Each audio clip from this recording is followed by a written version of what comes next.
Buenas amigos, ¿cómo estáis? Bienvenidos a un nuevo vídeo. En esta ocasión voy a seguir con la lectura del libro Azul de Rubén Darío. Este libro está muy interesante. Lo compré pues en la tienda de Amazon. Bueno, mucha gente que no le gusta eso de comprar libros en Amazon, pero pues es muy cómodo, ¿no? En fin, no voy a entrar en polémicas con eso. No obstante, te dejaré el enlace del libro ahí por si lo quieres echar un vistazo ahí en la tienda de Amazon. Es un enlace afiliado, ¿vale? Hay pequeñas ganancias por comisión. Así que bueno, pues para el crecimiento del canal y todo eso, pues siempre ayuda, obviamente. Bueno, pues la última vez nos quedamos aquí. El sátiro sordo es el que viene ahora. Pues este libro tiene ilustraciones, unos dibujos y una letra muy fácil. También hay como poesía por aquí, prosa por allí. Pues está así interesante.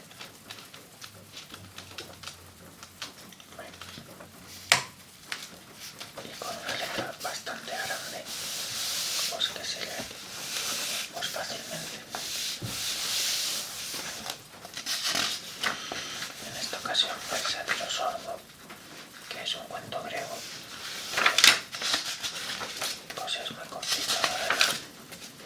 Pues es aquí, muy cortito. Así que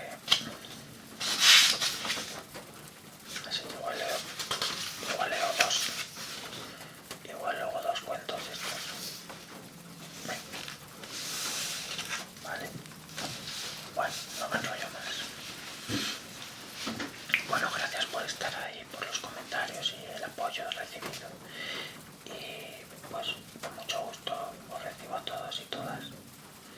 Y escucho las sugerencias y ya estoy mirando el libro ese que me comentaste. Y ahora ando mirando.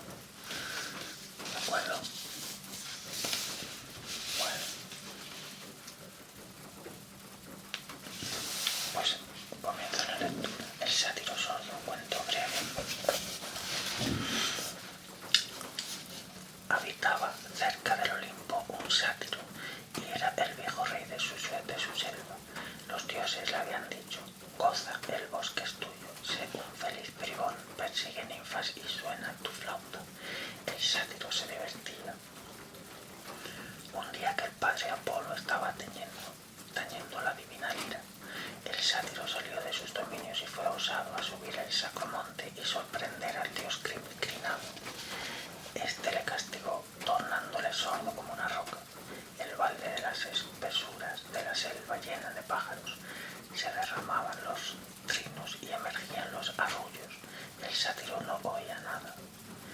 Filomela llegaba a cantarle sobre su cabeza enmarañada y coronada de pámpanos canciones que hacían detenerse los arroyos, enrojecerse las rosas pálidas. Él permanecía impasible o lanzaba sus carcajadas salvajes y saltaba lascivo y alegre cuando percibía por el ramaje lleno de brechas alguna cadera blanca y roturna que acariciaba el sol con su luz rubia. Todos los animales se rodeaban como a un amo a quien se obedece. A su vista, para distraerle, danzaban coros de bacantes encendidas en su fiebre loca y acompañaban la armonía cerca de él faunos adolescentes como hermosos efebos que le acariciaban reverentemente con su sonrisa, y aunque no escuchaba ninguna voz ni el ruido de los crótalos, gozaba de distintas maneras. Así pasaba la vida este rey barbudo que tenía patas de cabra.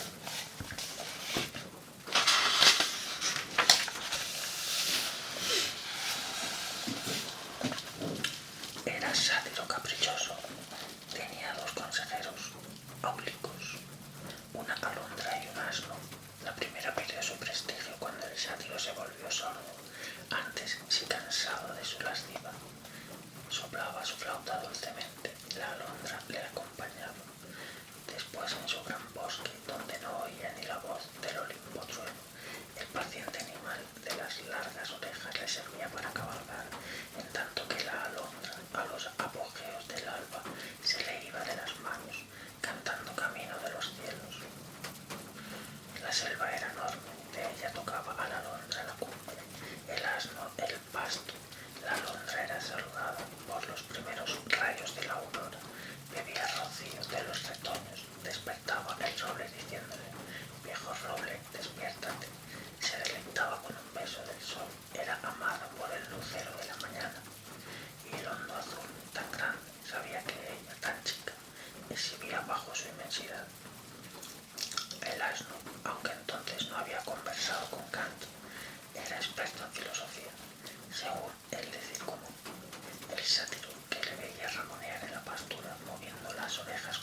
que describiesen en su loa Daniel Einstein en latín, Passerat, Buffon y el gran Hugo en francés, Posada y Valderrama en español.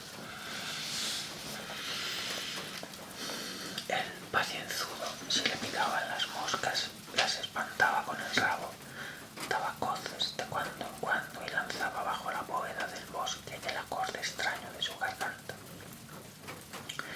Y era mimado allí, al dormir su siesta sobre la tierra negra y amable, le daban su olor las hierbas y las flores, los grandes árboles inclinaban sus follajes para hacerles sombra. Por aquellos días Orfeo, poeta, espantado de la miseria de los hombres, pensó huir a los bosques, donde los troncos y las piedras le comprendían y escucharían con éxtasis, donde él podría temblar de armonía y fuego, de amor y de vida al sonar de su instrumento. Cuando Orfeo tañía su lira había sonrisa en el rostro apolíneo. De venderse en gozo, las palmeras derramaban su polen, las semillas reventaban, los leones movían blandamente su crin. Una vez voló un clavel de su tallo, el techo mariposa roja, y una estrella descendió fascinada y se tornó flor de lis.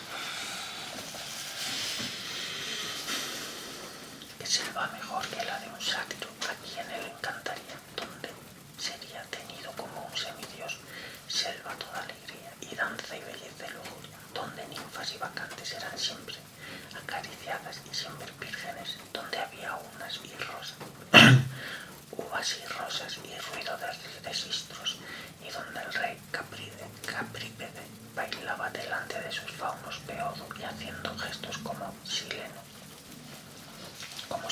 pregunto. Fue su corona de laurel, su lira, su frente de poeta orgulloso, erguido y radiante. Llegó hasta donde estaba el sátiro velludo y Montparnasse, y para pedirle hospitalidad cantó el gran joven de Eros y de Afrodita, de los centauros gallardos y de las bacantes ardientes. Cantó la copa de Dionisio y el tirso que hiere el aire alegre, y a Pan, emperador de las montañas, soberano de los bosques, dios sátiro que también sabía cantar. Cantó de las intimidades del aire y de la tierra, gran madre. Así explicó la melodía de una arpa eólica, el susurro de una arboleda, el ruido ronco de un caracol y las notas armónicas que brotan de una siringa. Cantó el verso que baja del cielo y place a los dioses, del que acompaña el bálbitos en la oda y el templo de Menelpean. Cantó los senos de nieve tibia y las copas del oro labrado y el buche del pájaro y la gloria del sol. Y desde el principio del cántico brilló la luz con más fulgores. Los enormes troncos se conmovieron y hubo rosas que se despojaron y lirios que se inclinaron lánguidamente, como en un dulce desmayo, porque Orfeo hacía gemir los leones y llorar los guijarros con la música de su lira rítmica. Las bacantes más furiosas habían callado y le oían como en un sueño. Una náyade virgen a quien nunca ni una sola mirada del sátiro había profanado, se acercó tímida al cantor y le dijo: «Yo te amo». Filomena había volado a posarse en la lira como la paloma anacreóntica. No hubo más eco que la voz de Orfeo. Naturaleza sentía el himno. Venus, que pasaba por las cercanías, preguntó de lejos con su divina voz: «¿Está aquí acaso Apolo?». Y en toda aquella inmensidad de maravillosa armonía, el único que no oía nada era su sátiro, era el sátiro sordo.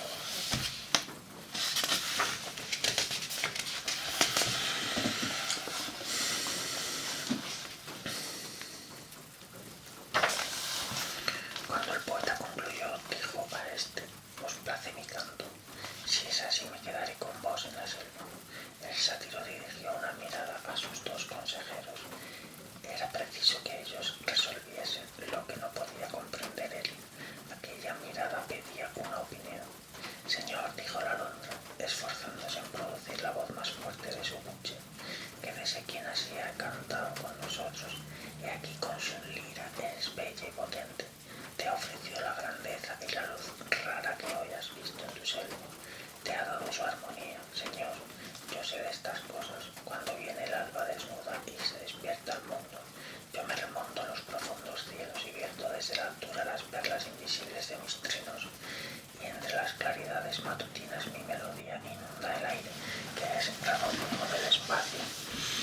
Pues yo te digo que Orfeo ha cantado bien y es un elegido de los dioses. Su música embriagó el bosque entero. Las águilas se han acercado a revolar sobre nuestras cabezas. Los arbustos floridos agitado suavemente sus incensarios misteriosos. Las abejas han dejado sus celdillas para venir a escuchar.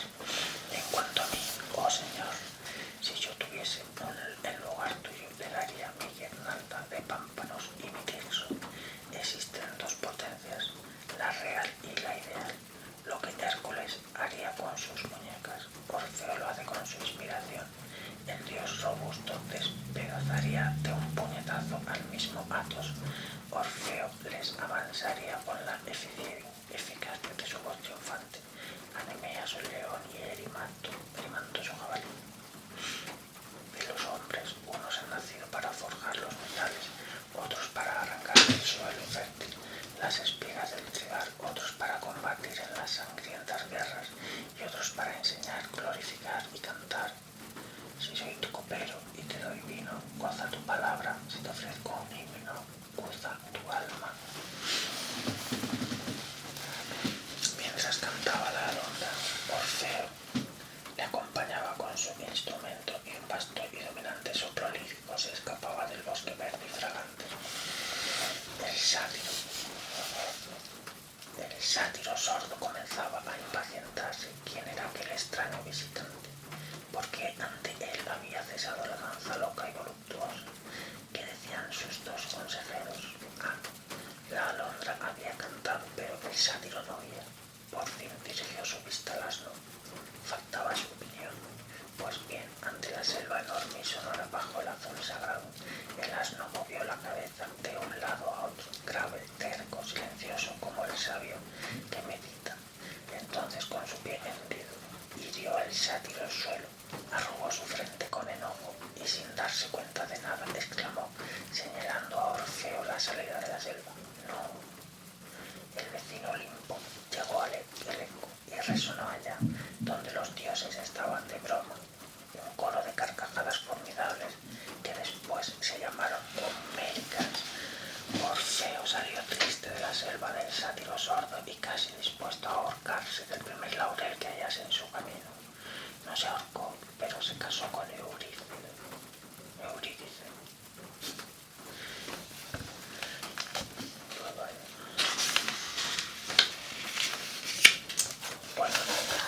Bueno amigos, pues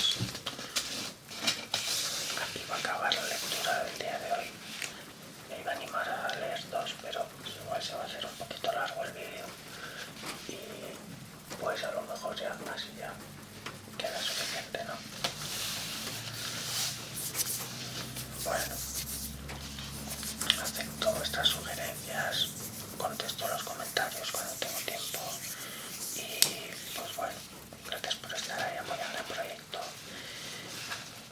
y pues esto ha sido todo por hoy. Bien.